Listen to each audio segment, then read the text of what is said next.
I'm Michael Plumstead, and I'm going to be sharing with you one of the first of my spiritual journeys into perfect health, harmony, and hopefully eternal life. Where I want to start is two wolves are inside me, fighting for control of my personality. Terrible fight going on between these two wolves. The one I know gets the upper hand when I get angry or regret, or I'm greedy and eat too much, or I get self-pity, or I get guilt, or depression, judgment. All ego type things are there, and that wolf is getting the better of the other wolf. The other wolf is, I know when he's getting the upper hand because I'm a little bit more optimistic, I'm a little bit more helpful with people, I feel a peaceful surge just in my body, and it might be love, it feels like hope and humility, and I don't know, things like kindness and compassion and faith in the future forever. I know which one I want to win the fight, as I'm sure you would. But every day the ego wolf gets the upper hand, and I feel one of my negative feelings creeping over me, like being down in the dumps. Or I eat too much and then I feel guilty. I ask myself, which wolf will eventually win? I know the answer. It'll be the wolf that I feed. What you focus your thoughts and feelings on, I know now, grows. What you think about expands, and what you dwell on determines one's destiny. Pain or soul attributes manifesting in your body or in your life. We choose which one we want to nurture, don't we? Many people, like myself, are not in an excellent state of health. One of the contributing factors is that most people, like I did until recently, think health is exclusively to the physical body. While I know that the physical body is essential to living and enjoying life, when we only associate health with our physical body, we fail to recognize other factors that contribute to our overall well-being, and we fall prey to stress and energy diseases. I have recently learned from Alatra that the personality is the connection between body, including the brain, mind, soul, and emotions, and the spirit. And it recognizes that each is part of the whole, influencing our total daily existence. We need to acquire an understanding. As I'm still fresh on this spiritual journey, I shall share what I am learning and actioning, almost like a journal about my life. The first step that is very clear is one has to gain the knowledge and the understanding about the two fighting wolves and what the outcome will be if the one or the other wolf gains the upper hand in our life. We must know the consequences. It's important. We must understand the consequences. We need to know that consequences of the outcome are true and not just a belief. This is done through action and observation of one's feelings. When a baby is born, a new personality is formed in a new body. The personality is who every person, like myself, perceives himself to be during his lifetime. The one who makes the choice between the spiritual and the animal natures, who analyzes, draws conclusions, and accumulates sensory and emotional baggage.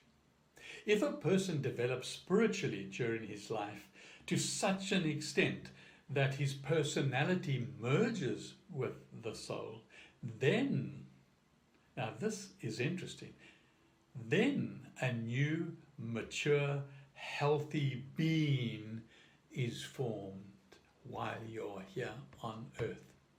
It is different from the original human being, and it leaves on a journey for the spiritual world with an amazing feeling that I was telling you about, that the wolf had won, who represents selflessness and the soul and the spiritual world.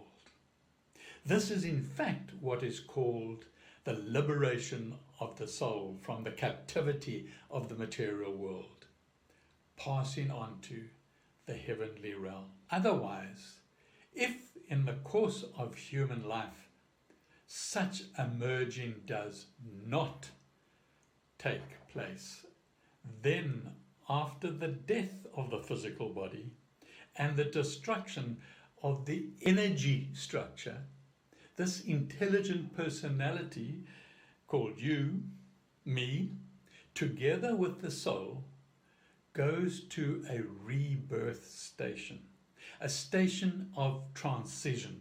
You can imagine it on a train here in your country, where you're going from one place to another and you've got to get off the train at a station to wait for the next train.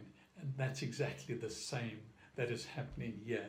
You and your soul, your personality and your soul, go to a transition station, waiting for reincarnation to happen again, to do the earth life all over again, carrying all its baggage from this and previous lives. And so you've got to go through all that hassle. Do you want that to happen? I do not want it to happen. Even the health of our physical body is affected by our personality's thoughts, emotions, feelings, and decisions. So what do we do about it? What action do we have to take in order to start the journey towards one's soul and the spiritual, and finally to the eternal life with a capital L? Our current body operates in 6 energy dimensions. The spiritual energy is our source of energy throughout all dimensions. Scientifically, it's all part of the quantum energy universe, right down to individual cells in the body. These cells, if these cells get blocked by the other wolf, the ego's wolf, because he will try certainly to get the manipulation going and to get you into those negative emotions and anger and pity and depression and so on. And if he does, the energy and the information are unable to flow freely and move into and eventually move into a lower state of unhealthy energy.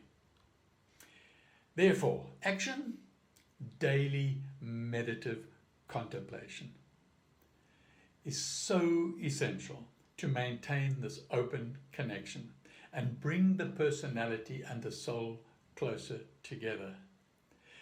To be in a state of harmony between each of the layers of our being, we need to connect with our soul and develop our feeling of spirituality, the feelings I was mentioning before. And if this is the first time, like it was for me just not so long ago, you would think, meditation. This is an Eastern thing, or this is a yoga thing, or this is a whatever. And that is the one wolf who deals with your ego, does not want you to go into this type of practice, because it will slowly lose grip on you as a human being in this third dimension here on earth, where you will slowly place less emphasis on possessions, and actions, work, okay? And that wolf doesn't want that, okay? It wants you grounded and firm and anchored into the earth, and not to move away into some blissful state. On a surface level, the mental body is our thoughts. On a deeper level, it consists of conscious, subconscious, and the mind using our brain as the hardware. It is the domain of our personality, which houses our beliefs and desires and values and goals. Beliefs are opinions and convictions that we hold as being true without having immediate proof. And this becomes problematic. Values represent what we own internally as most important in an area of our life. Values and beliefs can come from thoughts that were formed very early in childhood and even before that period. We all have desires to achieve or acquire something in our lives, which is why we set goals and have intentions to help us get where we want to go. It's part of our cultural conditioning in the world dominated by our ego wolf. Some surface level conscious thoughts may create goals and desires, direct our mental focus from moment to moment. This is how our logical linear minds learn and operate anyway. And it's one of the aspects that are of ourselves that is most familiar to us. As higher energy comes down from the spiritual heavens into the mental body, and if we are operating primarily from the ego mind, there will be a diversion and change in the quality of our energy. This energy becomes psychic energy, and the psychic energy exists in our society today. This darkness, now being the predominant force, causes us to be kept in a perpetual state of thinking, strategizing, plotting, and doing. As an open spiritual connection enables us to access higher levels of information and energy, which the personality can effectively utilize to make balanced, wise choices that unfold more spiritual energy and potential for us and everyone else.